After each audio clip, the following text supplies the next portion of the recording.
When God told Adam that from dust you came, to dust you will return. So he was made from dust. He didn't say he'd go to heaven. He didn't say he'd go to some purgatory or something like that. He said, you're going back to the dust. And after 930 years, he returned to the dust. You know, people go to the dictionary to find definitions. They look and say, okay, what's this word mean? And they go to the dictionary. Words that humans coin. Well, death is something that God defines, not humans. And what does Ecclesiastes 9, 5, and 10 tell us? The dead are conscious of nothing. Whereas when you're dead, you cease to exist. Jesus, many times in the Bible, and even Jesus likened it to sleep. Like he said about Lazarus, he said, he's asleep, and we're going to go wake him up. Well, the disciples were thinking he was talking about taking rest, but he was talking about he had died, and the resurrection was the wake-up call. So this is what death is. It is a non-existence. There's no work, no devising, there's nothing. You're just dead. The only way a person can be brought alive is by resurrection. What did Jesus say in John 6:39? He said that he would raise them on the last day. And that's what Martha thought in regards to her brother Lazarus, that she didn't think he'd be raised then, but that would be at the last day. But Jesus let her know, I'm the resurrection and the life. In other words, I can make it happen right now, which he did. And so Jesus said, though, the hour is coming. And he pointed to the last day. And that will be the time when he will raise them from the dead. We may call it the Great Awakening. So until that time comes, people will sleep in death. If they have a hope for resurrection, it's like they're sleeping. If they don't have a resurrection, it's different. They have no rest, day or night. In other words, they have no rest. They're not sleeping. They are experiencing the second death. They are dead forever. No, God does not torment people in an eternal fire, because he says the lake of fire means the second death. So it's a symbolism. It means that whatever goes into that, just like fire, is completely consumed. It's not coming back. So when ones are consumed by the second death, the lake of fire, they're consumed completely, and they will not come back to life. But those who are dead in God's memory, and the Bible shows there'll be righteous and unrighteous, they are sleeping, waiting for the great awakening that will happen on the last day.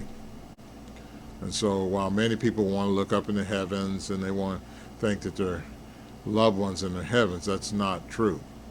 In fact, the Bible shows that only 144,000 go wherever Jesus goes. So yes, ones will go to heaven, and they too have to wait until that last day, until that time when Jesus performs the first resurrection. But there's also a second resurrection of others. And so when that time it comes, then they're brought back to life. Until then, they remain in death. They remain in sleep.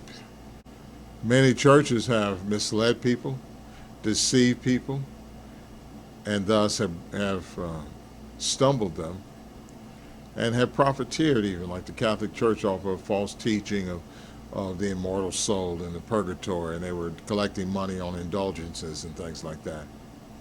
But no, it's not the case. When people are dead, they're dead. That's it. Jesus said, I was dead. He was dead for 3 days. He did not exist. And on the third day, he was brought back to life by God.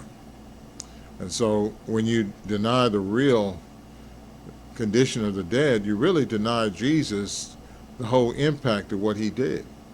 You deny the fact that he gave his life and he was dead for parts of 3 days.